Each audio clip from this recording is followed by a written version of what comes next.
Dahil tag-ulan ngayon mga ka-Simpol, may isa naman tayong soup recipe para sa inyo. Sobrang dali itong gawin kasi para lang siyang chop suey na nilagyan ng sabaw. Ito yung Hototay. Simpol, luto na, ha. Mayroon akong chicken stock dito na kumukulo na. Ito, ginawa ko dito. Nagpakulo ako ng mga buto-buto ng manok. Meron akong mushrooms, onion, celery, at saka carrots. At sinala ko siya after. Pero kung medyo nagmamadali kayo, pwede nyo gawin is gumawa lang kayo ng instant stock. So, pakulo kayo ng tubig, lalagyan nyo na lang ng chicken cubes or gagamit kayo ng granules. Lalagyan ko ng onion, white onion, lalagyan ko ng pork. Ang pork ko is slightly boiled already, pero malambot siya. Then, ito yung chicken, no? Ang galing laman sa chicken na ginawa kong stock. Lalagyan din natin ng carrots. So, tignan mo yung mga sahog para siyang chop suey talaga. So, we're heating this up to enrich the soup. Lalagyan din natin ng leeks. And meron ako ditong beef balls. Pwede kayo gumamit ng squid balls, fish balls, kikiam. Depende lang sa gusto nyo.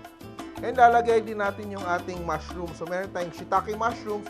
Ito siya dried shiitake mushrooms na pinakuluan natin kanina with the chicken bones. So, we bring it to a boil. Itong Hototay, masarap to sa mga taong may sakit o may sipon kasi very refreshing. It's very clear yung soup at saka marami siyang vegetables. So, ngayon, kumulo na siya at lalagay ko na rin yung atay ng baboy. Di natin, sa huli na natin siya ilagay para hindi siya ma-overcook. Lagyan ko din siya ng konting baguio beans at lalagay natin yung ating vegetable. Meron tayong pechay na baguio which has a very high umami flavor. Lalagay natin yung ating repolyo. So, kung titignan mo, para talaga siyang chop suey, no? So, we let it cook a little bit more. Towards the end of the cooking, doon mo na ilagay yung pepper mo at saka yung salt.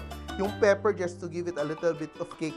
And the salt is just to balance it more, no? So, hindi mo gustong maalat, gusto mo very clean ang flavors itong Hototay soup.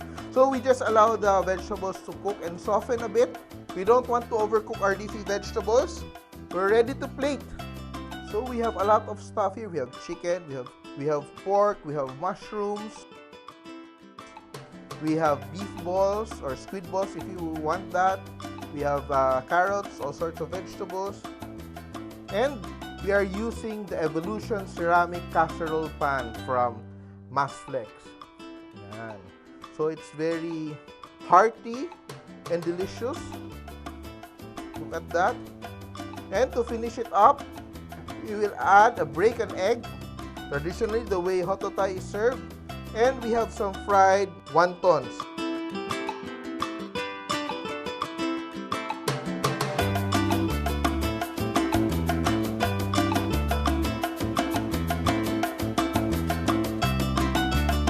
Hototay soup, simple! Nagustuhan niyo ba ang video na to? Please share para lalong dumami ang ating mga ka-Simpol. And don't forget to subscribe to our Facebook, YouTube, and Instagram accounts.